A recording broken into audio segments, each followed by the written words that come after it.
SingleDad helped a woman on the train. Her identity was classified until that night. The train groaned as it pulled into the last stop of the night. Noah adjusted the strap of his messenger bag and scooped up the sketchbook his daughter Abby had left on the seat. She was curled against his side, already asleep, a tired 6-year-old with spaghetti on her jacket and crayon on her fingers. It had been a long day, work errands, a stop by the library, and now the ride home just past midnight.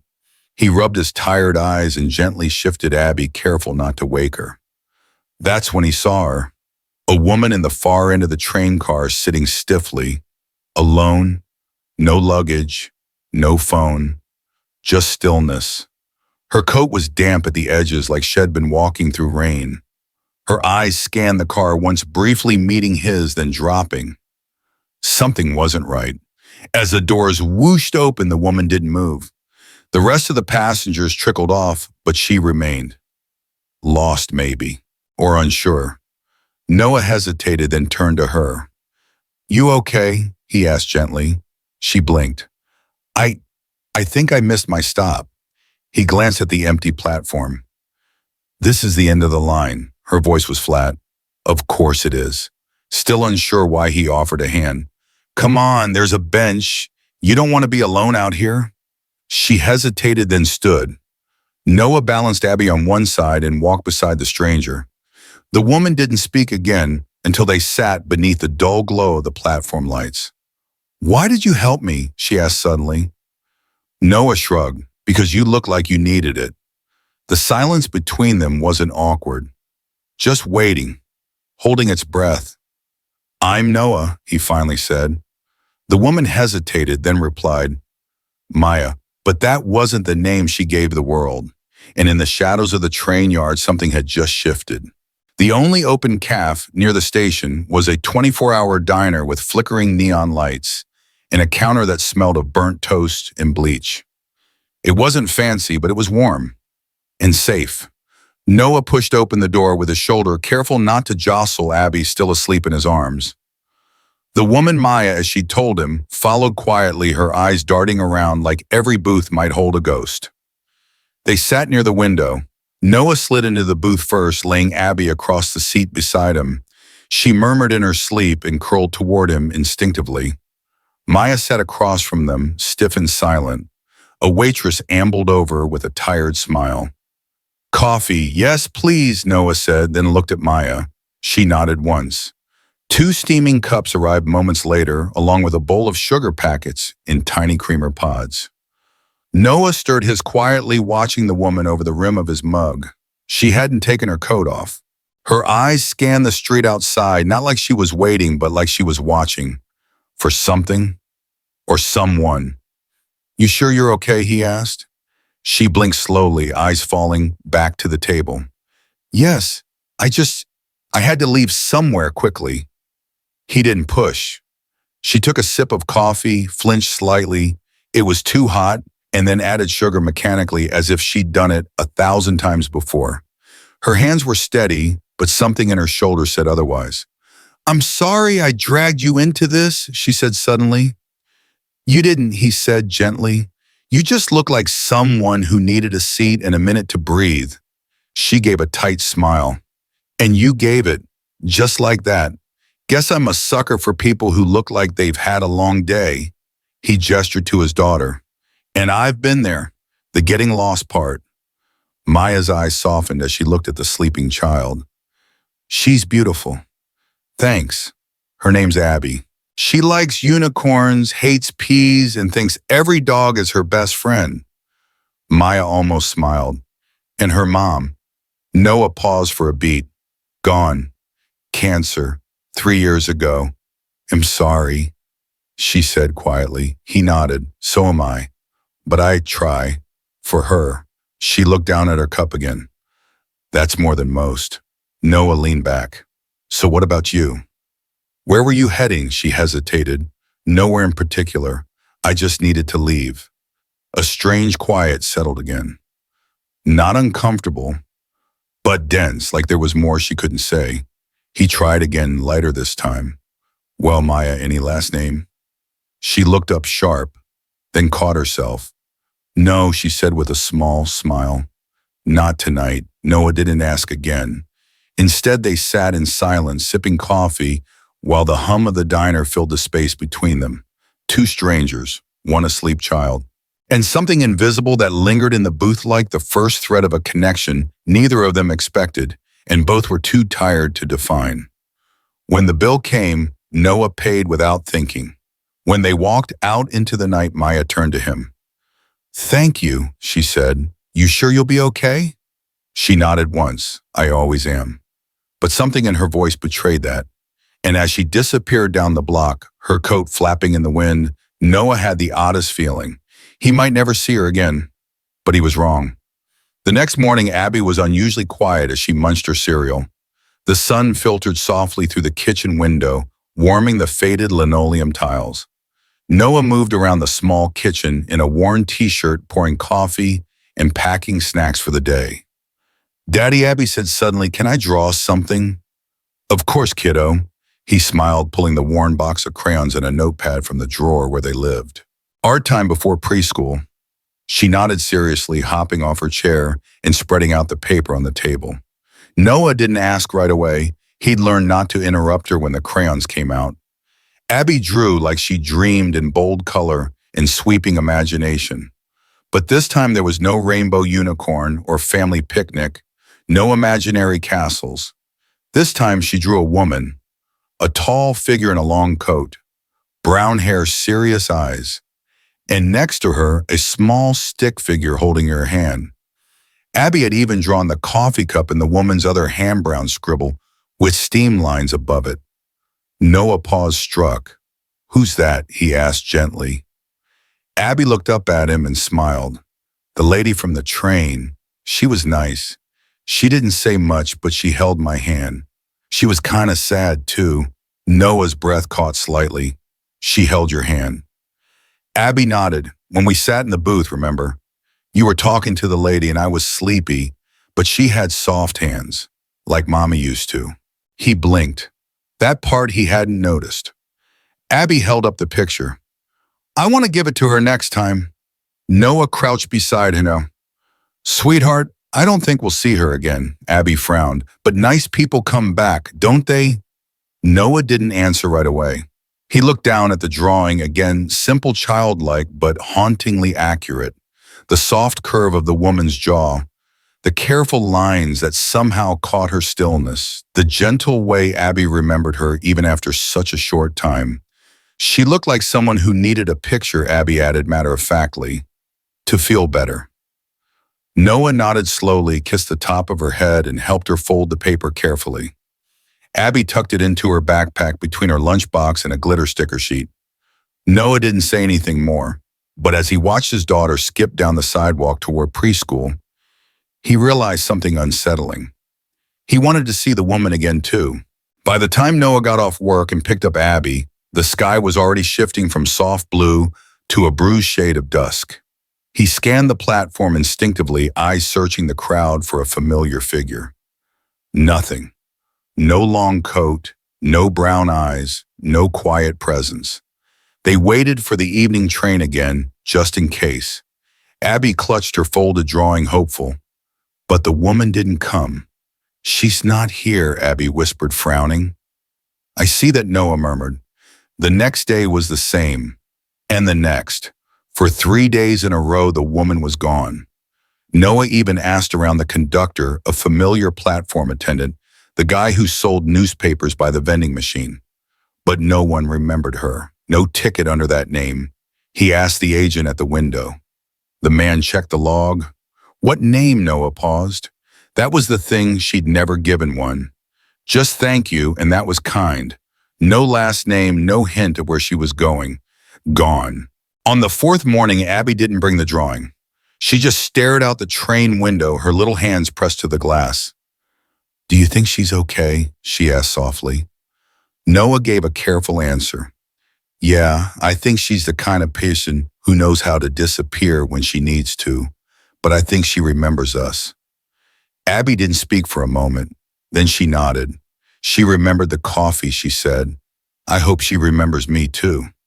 It was a Thursday evening quiet except for the soft buzz of the television. Noah kept on for background noise.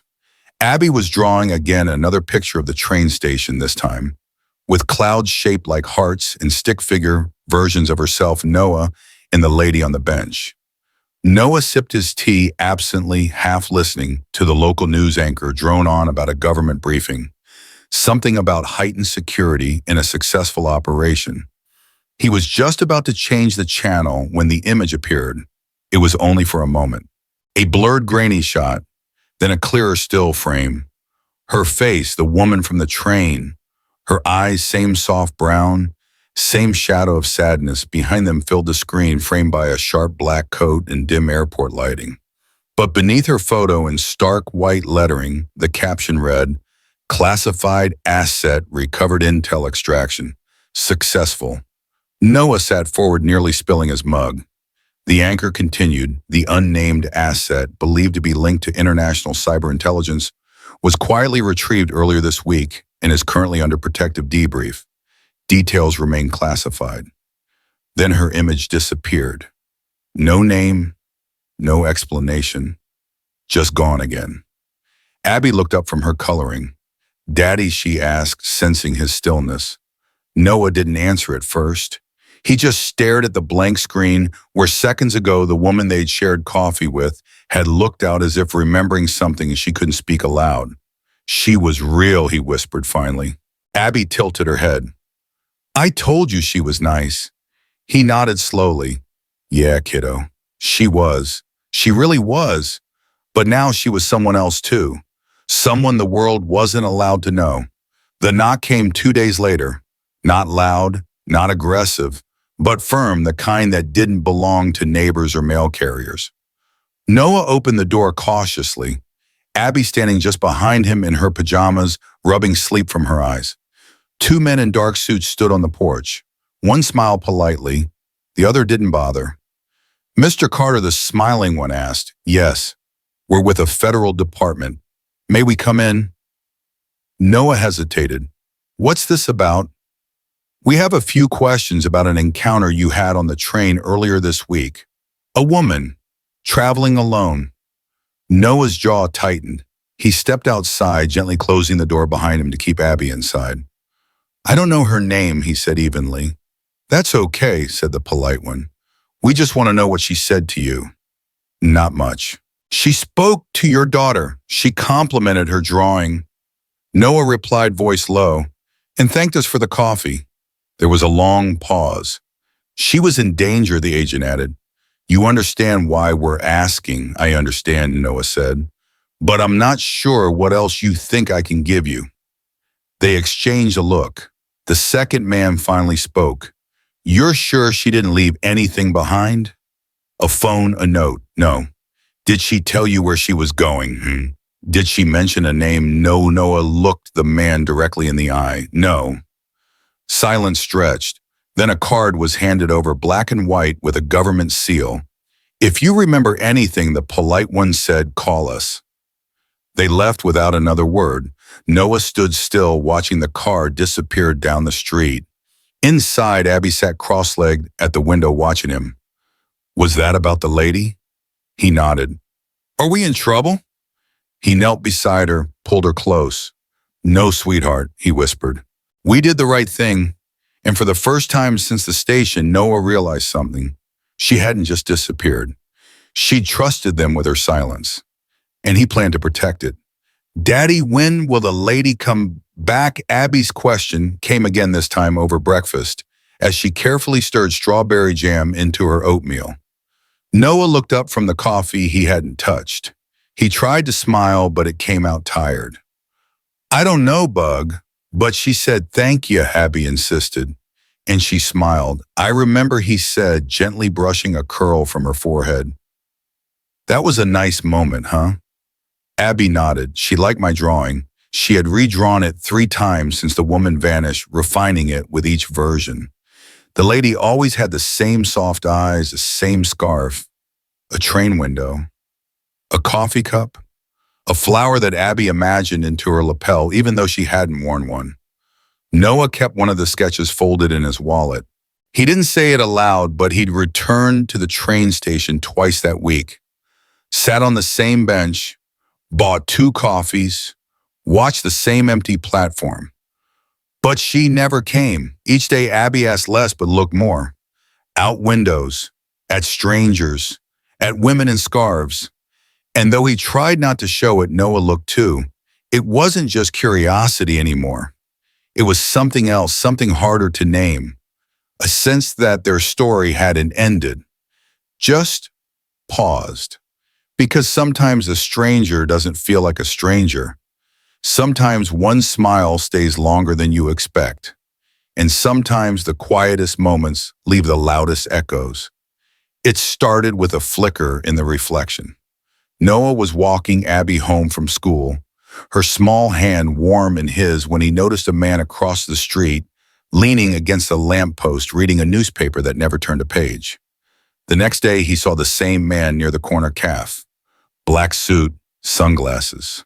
Not out of place, except he never ordered anything, never moved, just stood. Noah tried not to overthink, but it kept happening. Once by the library, once near the train station, always the same dark suit, always still, just watching. He didn't mention it to Abby, but he held her hand tighter. At night, the question he hadn't voiced now whispered louder. What exactly had that woman been running from? And what had they stepped into just by being kind? At work, his phone glitched twice. At home, his laptop asked for a password reset he hadn't requested.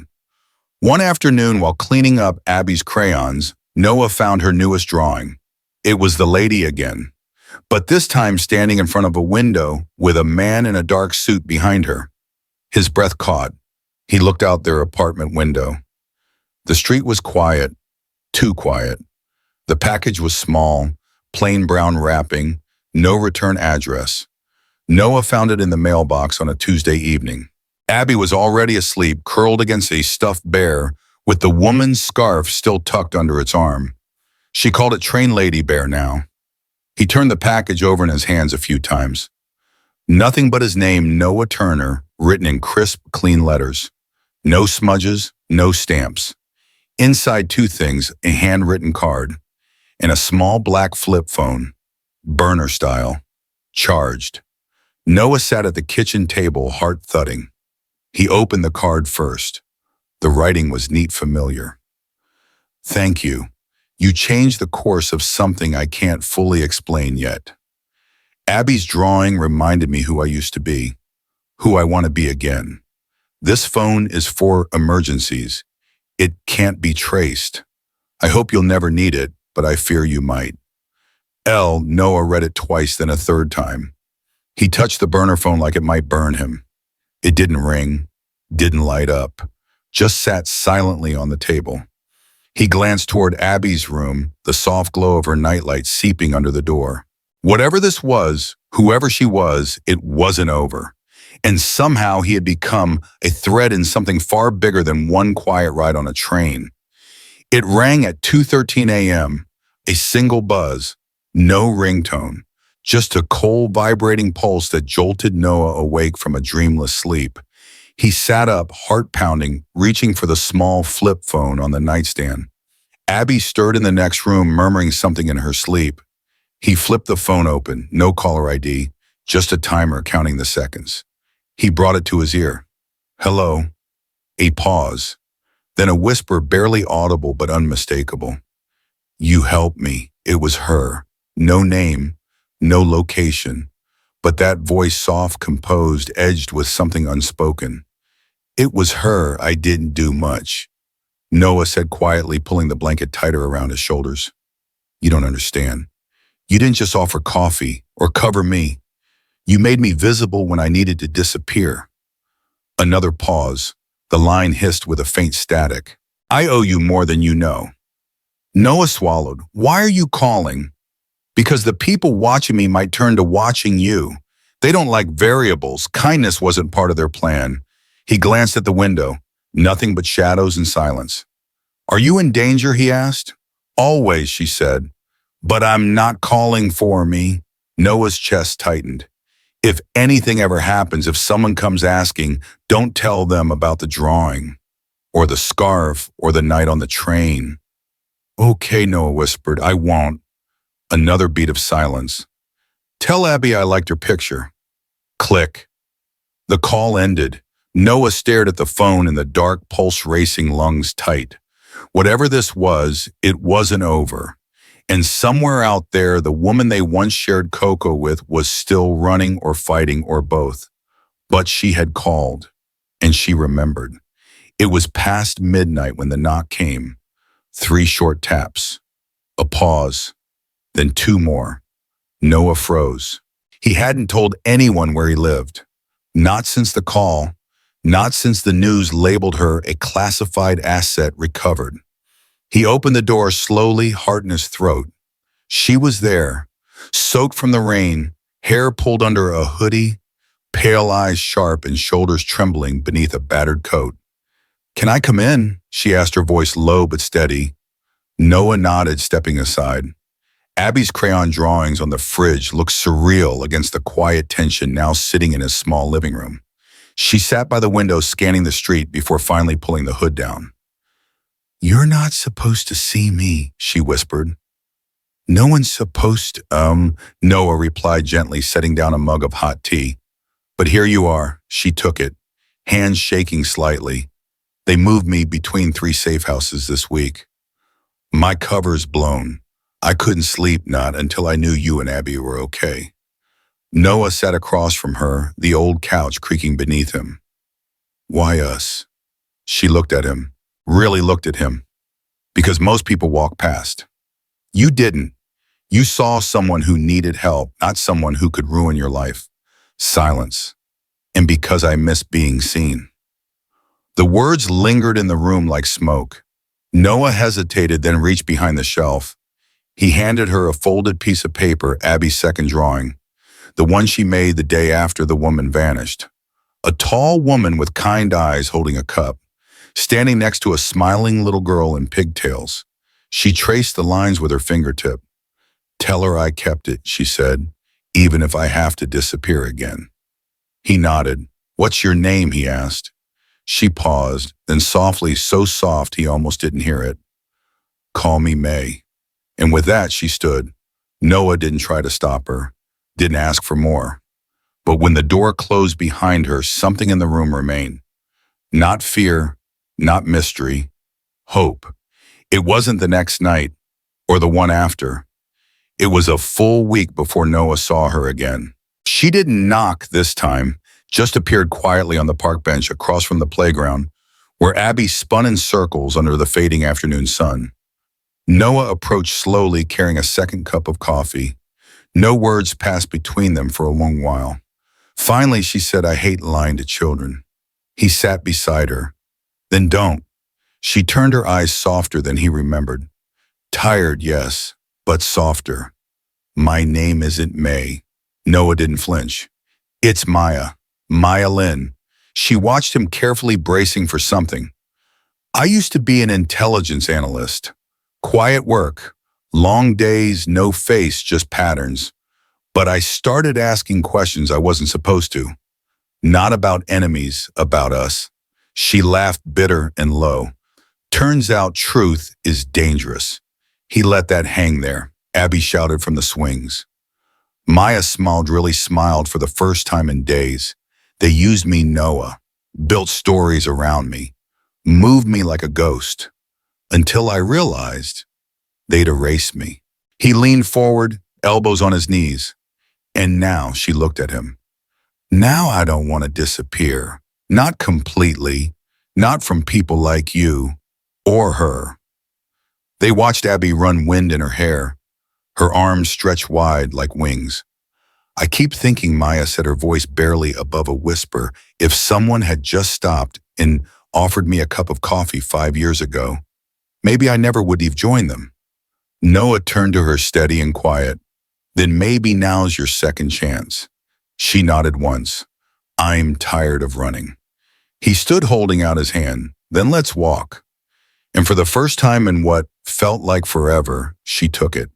They sat on a blanket under an old oak tree while Abby collected dandelions nearby, blissfully unaware. The golden hour painted Maya's face in soft light, but her eyes stayed shadowed. Noah handed her a paper cup of warm cider. She took it, cradling it in both hands like something sacred.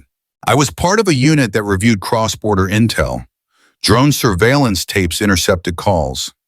We were supposed to find threats, stop bad things from happening. She paused. Abby's laughter rang out across the field. But one night I stayed late, reviewing flagged footage from a mission overseas. What I saw, her fingers tightened around the cup. It wasn't enemy activity.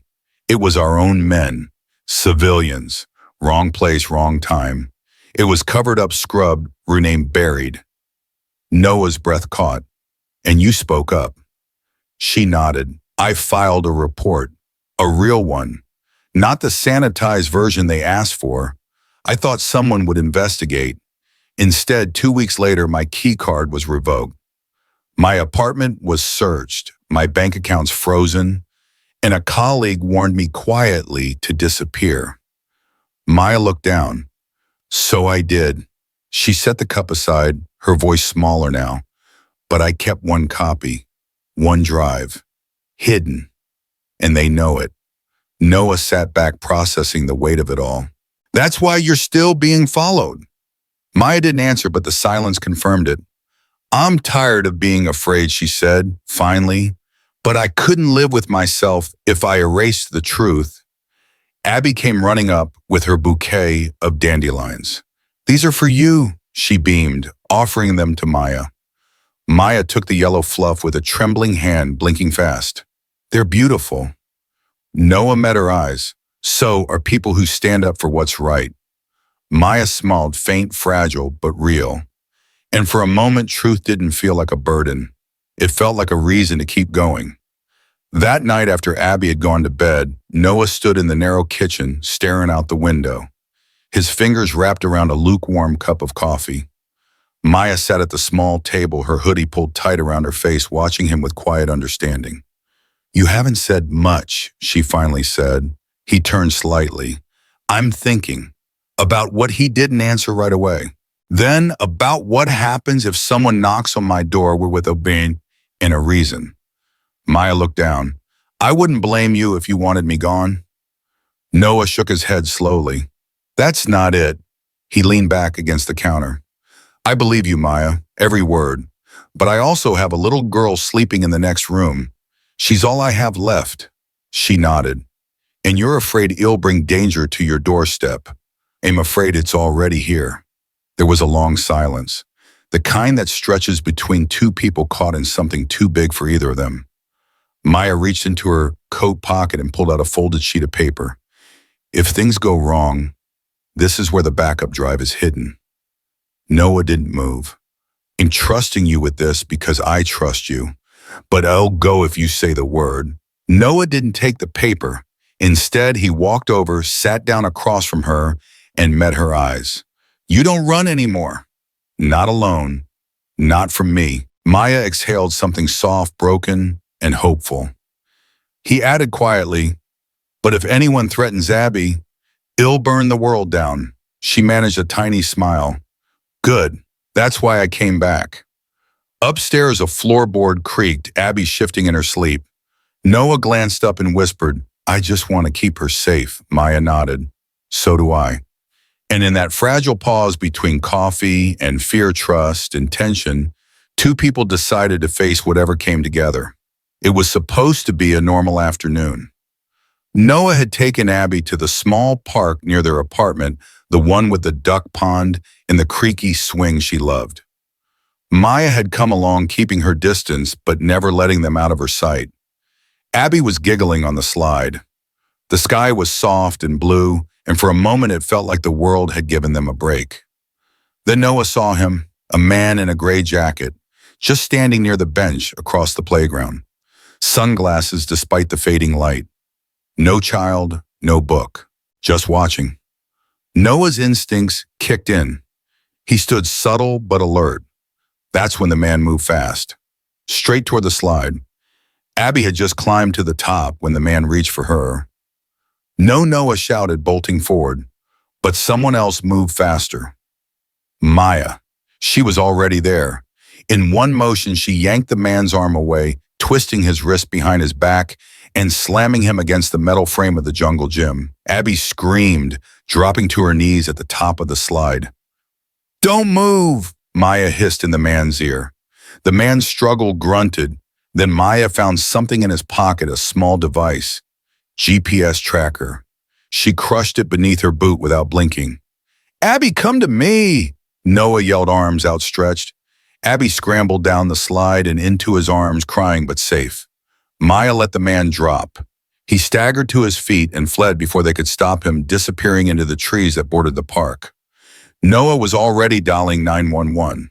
Maya walked over, calm but breathing hard. "He wasn't a random creep," she said. "He's one of them. They're getting closer." Noah clutched Abby tighter, heart pounding in his throat. "You knew this might happen," he said. Maya didn't flinch. I hoped it would. Blue and red lights began to flash down the street. She looked at Noah, her voice low.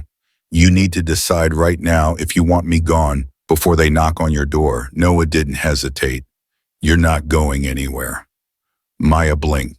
A shadow of gratitude flickered across her face. Abby sniffled and looked up. "Is the lady staying with us?" "Daddy?" Noah nodded slowly. "Yes, sweetheart, she is." Later that night, the apartment was quiet, too quiet.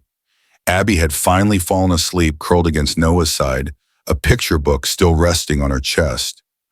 Maya stood at the window, watching the shadows shift in the alleyway below her, eyes sharp and restless.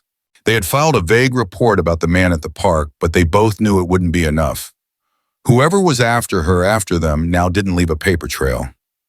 Noah gently moved Abby's arm and tucked her into bed. When he stepped into the living room, Maya turned around. "They'll try again," she said, voice low. "Then we need to be ready," he replied. Maya hesitated. Then she walked over to the coffee table and pulled something from her coat, a small black USB drive sealed in a waterproof sleeve. She stared at it for a moment before placing it gently on the table. "This is everything," she said. "Evidence, names, transactions, locations, everything I saw, everything they buried." Noah stared at it. "Why give it to me?" "Because if I'm taken, someone needs to know where it is." She walked over to Abby's scattered coloring supplies, crayons, markers, a stack of paper and half-filled books. She flipped through the pages of one sketchbook, careful not to tear the drawings. Near the back, she peeled apart 2 pages that had been lightly glued together. She slipped the drive between them, then pressed the edges down. "They won't think to look in a child's art book," she said softly. "Especially not in a house like this." Noah watched in silence as she camouflaged the truth among unicorns and stick figures. "Is it dangerous to keep it here?" he asked. Maya looked at him. "It's dangerous no matter where it is. But at least here it's protected by innocence." She paused. "And by someone who won't sell me out." Noah didn't answer right away. He picked up the drawing book, flipped through the happy scenes, and landed on one that made him pause. It was a picture of Maya drawn by Abby. She had drawn her smiling, holding Abby's hand. He closed the book gently. "We protect our own here," he said. Maya nodded, but there was something new in her eyes now. Something softer than all the codes and secrets she'd been carrying. "I'm not used to that," she whispered. Noah looked at her for a long moment. "Get used to it." The knock came just past midnight, soft, deliberate. Maya froze. "They found us." The power cut out. Darkness swallowed the room. Noah didn't question. He grabbed Abby, still half asleep, and followed Maya down the back stairs into the pouring rain.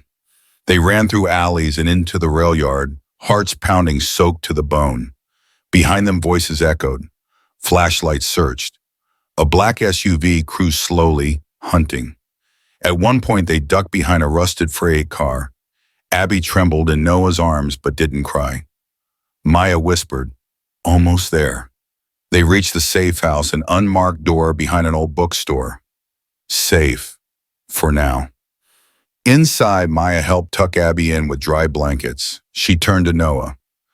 "I've spent my life running," she said quietly. But tonight I realized I don't want to run without you. Noah didn't say a word. He just sat beside her, listening to the storm pass. The morning came gray and quiet. For once, there were no sirens, no encrypted signals, just the sound of Abby's soft laughter as she colored by the window safe. Maya stood in the kitchen, her phone buzzing with a message. Extraction arranged, 6:00 p.m. Final call. She stared at it. Noah noticed. You don't have to explain, he said gently. But she did. If I leave, Maya said, voice low, I disappear. For good. New name, new life. No contact, no closure. She looked at Abby, at Noah, at the coffee mug she'd come to recognize as hers. If I stay, I risk everything. But I finally feel real here. I finally feel me. Noah didn't pressure her. He just poured 2 coffees and sat down beside her. The clock ticked on. 6:00 p.m. came and went. Maya never picked up the phone. She'd made her choice. The lights in the small apartment were soft, warm, not bright like interrogation rooms, not sterile like safe houses, just warm. Noah stirred the pasta. Abby set the table tongue sticking out in concentration as she carefully placed 3 mismatched plates. And Maya, she stood still for a moment watching. The scent of garlic, the clink of forks, the normalcy of it all. Dinner's ready. Noah said, glancing at her with a smile that held no questions, only welcome. They sat together, no titles, no aliases, no missions, just a man, his daughter, and a woman who'd chosen to stay. This is the best spaghetti ever, Abby declared, even though the noodles were overcooked. They laughed, not loudly, not nervously, just softly, like people who'd been holding their breath and were finally letting it go. Later, as dishes soaked in the sink and the night deepened, Maya reached for a napkin and whispered, "Thank you for keeping a seat for me." Noah met her eyes. You always had one. Morning light filtered in through the blinds, golden and quiet. Noah sipped his coffee on the couch, flipping through the paper without really reading it. Maya stood in the kitchen helping Abby pack her little backpack, juice box, sketchbook, crayons. "Don't forget Snack Bear," Maya said gently. Abby giggled and tucked the small plush into her bag. Then came the moment as natural as breathing. "Thanks, Mommy," Abby said, swinging her arms. Silence. Noah looked up. Maya froze, one hand still on the zipper. Abby didn't notice. She was humming, skipping toward the front door. Neither adult moved to correct her. Maya slowly straightened eyes, meeting Noah's across the room. He didn't speak, just offered a soft, steady nod. No titles, no need. The name stayed like the warmth of morning sun through the window. Unexpected, unplanned, but exactly right. It was dusk when the knock came. Noah opened the door slowly, his instincts sharp. A tall man in a dark coat stood on the porch, rainwater dripping from his sleeves. No badge, no ID, just a calm, unreadable face. "Mr. Carter," the man asked. Noah didn't answer. Behind him, Maya had already stepped into the hallway, eyes hard. The man gave a small, almost respectful nod. "I'm not here to take anyone. I just came to deliver a message." He handed over an envelope, unsealed, thick paper, no return address. "She was never meant to get out," he said, looking at Maya. "But maybe she was meant to find you." He turned to leave, but paused at the edge of the steps. "They won't come again. Consider this closure." Noah watched him walk into the rain until he vanished into the gray. Maya held the envelope tightly, trembling. Inside, it was a single typed line. "We saw, we're letting go. Live quietly. Thank you." No signature, no initials. But it was enough. Spring arrived, softly, warm wind through half-open windows, daffodils nodding along the fence line, and the easy hush of a house that no longer listened for footsteps outside the door. Maya Lynn kept her name. It was printed on the new library card tucked in her wallet, and on the volunteer badge she clipped to her sweater every Tuesday when she taught coding basics at Abby's school. No aliases, no encrypted trackers, just Maya written in blue marker by a first grader who dotted every I with a crooked star. Noah still rose early to brew coffee. Now there were 2 mugs cooling on the kitchen counter side by side. Abby sketches rocket ships, tulips, and 3 stick figures holding hands filled the refrigerator door. The burnt orange flash drive remained hidden in a child's art book on the highest shelf, its secret both safe and oddly insignificant in a life finally lived out loud. Some nights, rain pattered on the roof and the old nerves twitched, echoes of knock and run, midnights of shadows and train yard dark. But the fear never stayed.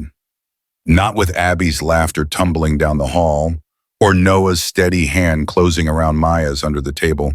Wordless vows passed in the press of fingertips. They planted a small garden that made tomatoes, basil, sunflowers Abby insisted would touch the moon. On weekends, they rode the late train into the city for fireworks or street fair ice cream, the same train where it all began. No one watched them now except strangers who smiled at the side of a man spinning his daughter beneath station lights, while a woman with kind eyes clapped the rhythm. And sometimes when dusk stretched violet across the sky, Maya would pause on the porch, breathing in the scent of cut grass and evening rain. She would close her eyes and feel with a quiet ache of gratitude the truth of it. She was still carrying the past, but it no longer carried her. Because starting over didn't mean erasing what came before. It meant choosing to stay, choosing to be seen, choosing to live finally without running and never again alone.